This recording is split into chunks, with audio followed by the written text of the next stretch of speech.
My name is Mara Ellison, 34, and for 4 solid years, I poured every overtime check into transforming our detached garage in Grand Rapids, Michigan, into a bulletproof product photography studio. Seamless white cyclorama walls, $5,000 strobes, a color-calibrated editing station. Clients started paying premium because my setups looked straight out of a catalog. That side hustle now covers 45% of my bills, with contracts lined up through next quarter. Then Sunday dinner hit. Mom passed the mashed potatoes. Dad set his glass down and said flat out, "We're taking over your workspace for Damon and Lila. They need the room. No question, no discussion, just a done deal." My pulse hammered in my ears, but muscle memory kicked in. I nodded, forced a tight smile, and replied, "All right, I'll move my things tomorrow." The sentence echoed in my head the entire walk back to the apartment above the garage. If you're watching this right now, drop the city you're tuning in from in the comments. Smash that subscribe button. If family ever bulldozed your dreams and you're hungry for the moment you finally push back, this ride might just give you the exact words you've been choking on. The next morning, I opened the studio door with a stack of flattened boxes balanced on one hip and a roll of packing tape in my hand. Male voices bounced off the concrete walls. Dad's low rumble mixed with another I hadn't heard in months. I stepped inside and stopped dead. My older brother Damon was wrestling my main strobe head off its stand, the one that cost $3,000 and took 6 weeks to ship from Germany. Dad had already unplugged the tether cables and coiled them like garden hoses. Half my seamless paper rolls lay crumpled on the oil-stained floor. "Morning," Dad said without looking up, wiping dust from his hands onto his jeans. "Figured we'd get a jump on things so you don't have to rush after work." Damon finally noticed me. He set the strobe on a workbench upside down and flashed the same grin he used when we were kids, and he'd borrow my bike without asking. "Hey sis, Lila's having some cramps, so we need this space. ASAP. Doctor says she should avoid stairs." His wife Lila stood in the corner, one hand pressed to her lower back, the other cradling a barely there bump under her oversized sweater. She winced theatrically every time Damon shifted weight. I'd seen her sprint for margaritas at last year's 4th of July barbecue. Today, she moved like every step might shatter her. I opened my mouth to protest, but the words jammed behind my teeth. Instead, I watched Damon tilt my macro lens, the 100mm prime I'd saved for 8 months to buy, toward a plastic bin. The cap wasn't even on. He lost his grip, and the lens hit the edge of the bin with a crunch that echoed like a gunshot in my skull. Glass shards glittered across the floor. "Careful," I started, but Dad was already waving it off. "Accidents happen," he said. "You'll build the clients for a new one, right?" "That's how this freelance thing works." Damon kicked the broken lens under the workbench like it was yesterday's trash. Lila let out a dramatic gasp and doubled over. "I think I felt something pull," she whimpered. "We really need to get the crib in here soon." Crib. The word landed between us like a live wire. I glanced at the corner where my softbox kit usually lived. Now it held a cardboard box labeled baby stuff in Damon's messy scrawl. Dad followed my gaze. "Already listed some of your older gear on Marketplace last night?" he said, pulling out his phone to show me the postings. My tilt-shift lens, my calibrated monitor, even the wireless trigger set. Gone live at half price. "Figured you'd want the cash to upgrade anyway?" My stomach folded in on itself. Those weren't older gear. They were the backbone of every product shoot I had booked through December. I knelt to salvage what I could, fingers trembling as I gathered cables and prayed the hard drives hadn't been stepped on. Lila straightened suddenly. All traces of pain vanished. "Can we talk paint colors?" she asked Dad. "Soft gray for the nursery walls? And maybe knock out that back partition for the changing station?" Dad nodded like she'd suggested the weather. Damon started measuring the exact spot where my editing desk had been bolted to the floor for the past 4 years. The tape measure snapped shut with a metallic crack that matched the one in my chest. I loaded the first box myself, carefully wrapping the surviving strobe in bubble wrap I'd brought for this exact purpose, labeling every cord.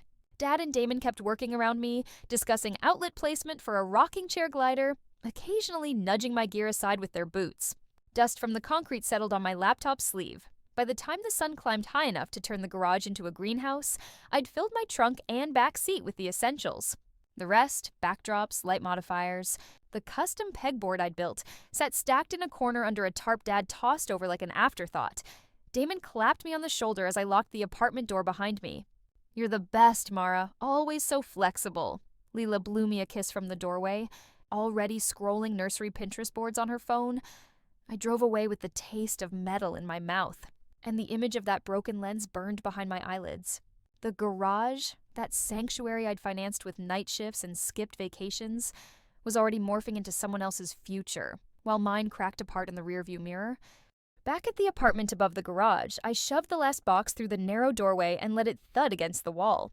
The living room barely fit a love seat, and a coffee table scarred from years of takeout containers. Now it doubled as a makeshift studio. I wedged my editing monitor onto the kitchen counter, its stand wobbling every time the fridge compressor kicked on. Natural light came from one grimy window facing the alley, casting harsh shadows that no amount of white balance could fix. For years, I'd quietly covered more than rent. Dad's truck insurance when the premium spiked, Mom's prescription copays after her deductible reset, even Damon's phone bill during his between-job stretches. I never asked for credit. It just became the rhythm. My photography income filled those gaps while the garage kept clients rolling in. Now, crammed into this shoebox, the gaps looked bottomless. My first client call that afternoon was with a local jewelry brand I'd shot for Quarterly for 2 years. I propped my laptop on a stack of cookbooks, angled the ring light I'd salvaged toward the ceiling, and hit connect. The founder's face filled the screen, eyebrows already raised at the cluttered background visible over my shoulder. "Sorry about the setup," I said, adjusting the camera for the third time. "Temporary transition." She nodded politely, but her eyes kept drifting to the pots hanging behind me. We ran through the shot list, and I demonstrated a macro setup using my phone clipped to a tripod arm. The fridge hummed louder, drowning out half my explanation. When I moved to grab a prop, the monitor stand tipped, sending the screen crashing into a cereal bowl. Milk splashed across the keyboard. "Let's pause here," she said, voice tight. "Send me options by end of week." But honestly, Mara, this feels off-brand for us right now. The call ended with a generic thank you email following minutes later. Contract on hold indefinitely. That one shoot represented 12% of my monthly freelance revenue. I stared at the paused invoice on screen, numbers blurring as the reality sank in. By midweek, I had lost 2 more. A craft brewery canceled their seasonal label session after a Zoom where my backdrop, a bedsheet clipped to the curtain rod, wrinkled every time the heater vent blew. The owner cited production delays on our end, but suggested rescheduling in 6 months when things stabilized. Another client, a boutique skincare line, straight up terminated after I missed a deadline because the apartment's single outlet couldn't handle the strobe charger and laptop simultaneously. The breaker tripped mid-retouch. I ran the numbers that night on a legal pad balanced on my lap. 40% of my side income, gone in 4 days. The day job in marketing paid the rent. But the photography contracts were my runway to full-time independence, the ones that let me turn down soul-crushing corporate gigs. Now that runway had craters, and the family safety net I'd woven was unraveling at both ends. Dad stopped by unannounced Friday evening carrying a 6-pack like we were celebrating. He surveyed the chaos, cables snaking across the carpet, reflectors leaning against the bathroom door, and shook his head with that familiar half-smile. "You'll figure it out," he said, cracking open a beer. "Always do? This photography thing's just a hobby anyway, right? Plenty of space at the dining table downstairs if you need to spread out." I bit the inside of my cheek hard enough to taste copper. The dining table where Mom hosted bridge club every Tuesday. Where Damon now stored his protein powder tubs because the garage shelves were temporary nursery prep. Pictured trying to shoot glass bottles on that oak. Surface, ring marks from decades of family. Dinners reflecting in every highlight. "It's not a hobby," I managed, voice steadier than my hands. "Those contracts paid your truck insurance last quarter. Mom's meds the month before. Damon's cell plan when he was in transition. Dad waved it off like swatting a fly. Your real job covers the essentials. Damon and Lila need stability right now. Doctor visits, prenatal classes. You're young, adaptable. Set up in the corner by the window. Natural light's free." He left the remaining beers on the counter and headed downstairs, humming an old Springsteen tune. The door clicked shut behind him, leaving me alone with the hum of the fridge and the weight of invoices I couldn't fulfill. Plus the quiet realization that every dollar I'd funneled home had trained them to see my success as their buffer. I opened my portfolio on the cracked monitor, scrolling through images shot in the garage. Clean, professional, profitable. The apartment versions looked amateur by comparison, and clients weren't paying for amateur. That night, I lay awake listening to bass thumping from the garage below, Damon testing a baby monitor app at full volume. Each beat vibrated through the floorboards into my mattress. Sleep came in fits, Dreams filled with shattered glass and unpaid bills stacking higher than the boxes still waiting to be unpacked. Bills I'd once covered without hesitation, now echoing back as leverage I no longer controlled. Saturday morning, I woke to the sound of hammering beneath my floor. For a split second, my brain tried to label it as a dream, until another thud rattled my coffee mug off the counter. I rushed downstairs barefoot, hair tied up, heart pounding like it already knew what I'd find. The garage door stood half open, spilling light onto the driveway. Inside, Dad and Damon were knee-deep in drywall dust. The back wall, the one that used to hold my pegboard full of diffusers and clamps, was half demolished. A pile of splintered 2x4s and cracked drywall lay where my custom backdrop mount used to be. The words, "soft gray." Baby room were spray-painted across the remaining wall in block letters, as if marking territory. Damon looked up mid-swing and grinned. "Check it out, Mara. We're opening it up for more space. The crib will fit perfect against that wall once we knock it through." My throat went dry. "Where's my pegboard?" He glanced around, shrugged. "Oh, thought it was trash. Tossed it last night?" Trash. That board wasn't just wooden hooks. It was 4 years of refinement. Every lens cap, adapter ring, flash bracket, labeled, mapped by memory. Dad leaned on his hammer. "You said you'd moved everything out, remember? We figured the leftovers didn't matter." I stepped closer, crunching over bits of drywall. "The leftover was my entire mounting system," I said quietly. "Do you have any idea how much precision that required?" Damon snorted. "You're being dramatic. You can rebuild it." "Sure," I said. "With what money? The clients you just helped me lose?" The silence that followed was dense enough to choke on. Lila appeared at the door in slippers, holding a smoothie and smiling like the air didn't reek of sawdust and betrayal. "Babe, tell her to calm down," she said to Damon. "We need positivity around the baby. Stress isn't good for me." Dad nodded as if that closed the case. "Come on, Mara. You can use the spare room at the neighbors for storage. They said you could leave your boxes there until you find a new setup." I stared at him. The same man who taught me to double knot my skates, who'd spent half my childhood explaining how responsibility means finishing what you start. Now he was finishing my work for me by erasing it. Something snapped quiet inside me. I walked over to the workbench, picked up the hammer Damon had set down, and gripped it just long enough to steady my breathing. Then I placed it back, gently. "I'm done," I said. Damon frowned. "Done what?" "Done trying to reason with people who call my work a hobby while selling it online for beer money." Dad started to speak, but I held up a hand. "Don't. I'll be out of your way. You can keep the garage, the paint, the drywall, the dream nursery. But when the electricity bill hits, or your truck insurance renews, or those medical copays roll in, don't call me." Lila blinked, smoothie halfway to her mouth. "Are you threatening to cut family off?" "No," I said. "I'm cutting the cord that's been choking me." I turned, walked back upstairs, and shut the door before they could respond. For hours, I sat cross-legged on the floor, surrounded by boxes. The air smelled of plaster dust rising through the floorboards. Every instinct told me to cry, to vent, to call Mom and demand she understand. But another instinct, the one that got me through 12-hour shifts and editing marathons, stayed steady. By nightfall, I drafted a message to every client who'd ever booked me. "Hey, temporary studio change slowed me down, but I'm relaunching in a new location next month. If you're willing to stick with me, I'll upgrade your next shoot at no cost." Then I opened my savings app. It wasn't much. Just over $8,600, the leftovers after gear purchases, taxes, and favors to family. But it was enough for a deposit on something small, temporary, a seed. 2 hours later, I found it. A converted storage unit downtown, advertised as a micro-creative workspace. 2 white walls, concrete floor, no windows, but electricity and 24-hour access. The rent? $450 a month. It was ugly. It was perfect. I signed the lease digitally at 11:57 p.m. Sunday morning, while Damon's hammering resumed, I packed in silence. By noon, every box, every cable, every salvaged light stand sat stacked in my trunk. When I came downstairs one last time, Lila was already painting the walls soft gray. She didn't look up when I passed. Dad met me by the door. His expression softened a little, maybe realizing something was shifting he couldn't fix with small talk. "You don't have to rush out angry," he said. "I'm not angry," I replied. "Just awake," he sighed. "You'll come around. Family's family." "Maybe," I said, opening the door. "But family shouldn't mean forfeiting yourself." The air outside felt raw and cold, Michigan autumn biting at my skin.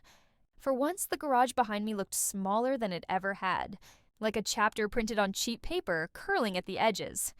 I started the car, and the vibration rattled the cracked lens in the passenger seat. It sparkled in the sunlight, a reminder of everything they broke and everything they couldn't. The new workspace sat at the edge of downtown, wedged between a tattoo parlor and a laundromat that hummed all night. It smelled faintly of detergent and concrete, but it was mine. Unit 12B. 800 square feet of silence, 2 outlets, 1 flickering fluorescent light. I set my keys on the bare floor and just stood there for a long time, listening to the echo of my own breath. The first week, I slept barely 4 hours a night. During the day, I hauled equipment in shifts. The light stands that had survived, my backup tripod, the last functioning strobe. At night, I rewired power strips, patched dents in the wall, and painted everything matte white. Every brushstroke felt like reclaiming a piece of myself. Clients trickled back slower than I hoped. Some ghosted after promising to check their budget next quarter. Others asked bluntly, "Didn't you lose your studio?" I learned to smile through that question, replying, "I rebuilt it. Better." By the third week, the jewelry brand called again. They wanted a winter catalog shoot. Low budget, tight turnaround. Before I might have declined. Now, it felt like oxygen. I pulled an all-nighter, shooting on the concrete floor with foam boards balanced by duct tape. When I sent the proofs, the founder replied, "These look cleaner than last time. Did you change lighting setups?" "Yeah," I typed back. "Changed everything. That shoot led to another. Then another." Word spread quietly. A new minimalist aesthetic. Sharper, colder, more honest. The same clients who'd ghosted me began asking for my industrial look. By December, the walls of 12B were lined with client samples. Bottles, jewelry boxes, ceramics, like trophies of defiance. Every invoice paid went toward one upgrade: a used monitor, new backdrops, a sturdier tripod. Each piece felt like a scar healing into armor. But I didn't tell my family. Not yet. Christmas rolled in with the kind of cold that froze door handles shut. Mom texted first. "Dinner's at 6. Damon made lasagna. Lila's due any day now. No apology. No acknowledgement. Just an invitation wrapped in routine." I almost ignored it. Then I thought about how silence would only feed their version of the story, the one where I'd moved out in a mood. So I went. When I pulled into the driveway, the garage door was painted soft gray, a plastic snowflake wreath hanging from the center. Through the small window, I saw pastel curtains and a rocking chair. My old strobe case sat in the corner, repurposed as a toy chest. Inside, laughter spilled from the kitchen. Mom hugged me like nothing had happened. Dad nodded from the couch, a beer in hand. Lila, glowing in oversized pajamas, rested on a recliner while Damon handed her another plate. "Mara!" he called. "You made it. Come see the nursery." I stood in the doorway, forcing a polite smile. "Looks great," I said. He followed my gaze to the gray walls, the mobile spinning lazily above the crib. "Crazy transformation, huh? Hard to believe it used to be that dusty old studio." "Dusty old studio." I bit down on the words rising in my throat. Instead, I asked, "How's work?" He shrugged. "Still between things. But once the baby's here, I'll figure it out. Lila wants to start an online shop. Maybe use the garage for product photos." That last line almost made me laugh. Not out of humor, but the absurdity of it. They still didn't see what they'd done, what it had cost. And maybe they never would. Dinner blurred by in polite conversation. Dad cracked jokes. Mom kept refilling everyone's plates. I smiled where appropriate, nodded when spoken to, counted the minutes until I could leave. When dessert came, Leela turned to me. "So," she said sweetly, "are you still doing that freelance thing? You know, with pictures?" The table quieted just enough for her words to sting. I set down my fork, took a slow breath, and met her gaze. "Yes," I said. "Full-time now. I rent my own studio downtown. Clients booked through spring." Damon blinked. "Wait, seriously? You're doing it full-time?" "Yeah," I said. "Turns out when people stop treating your work like storage space, it grows." Mom froze mid-sip. Dad's jaw tightened. Lila looked away, pretending to check her phone. No one spoke for a long moment. Then I smiled, stood, and started collecting plates. "I should head out," I said. "Gotta shoot at 8 tomorrow." Outside, the air bit through my coat, sharp and honest. From the driveway, I looked back one last time. The house glowed warm in the windows. A picture-perfect family scene that had cost me nearly everything to step out of. And yet, for the first time in months, I didn't feel loss. I felt distance, the kind that means safety. When I reached 12B, I flipped the lights on and stood in the doorway again, same as my first night here. Except now the space didn't echo. It hummed with quiet life. The walls wore faint scuffs from stands and tripods, each mark a timestamp of work reclaimed. I hung my newest print above the desk, a photo of a cracked lens glinting under white light, the one Damon had dropped. Underneath it, I'd typed a single caption in small black letters. They broke the glass, not the vision. I stared at it until the hum of the fluorescent light steadied, and the air felt still. For the first time, I wasn't waiting for anyone to understand. I was already understood by the work itself.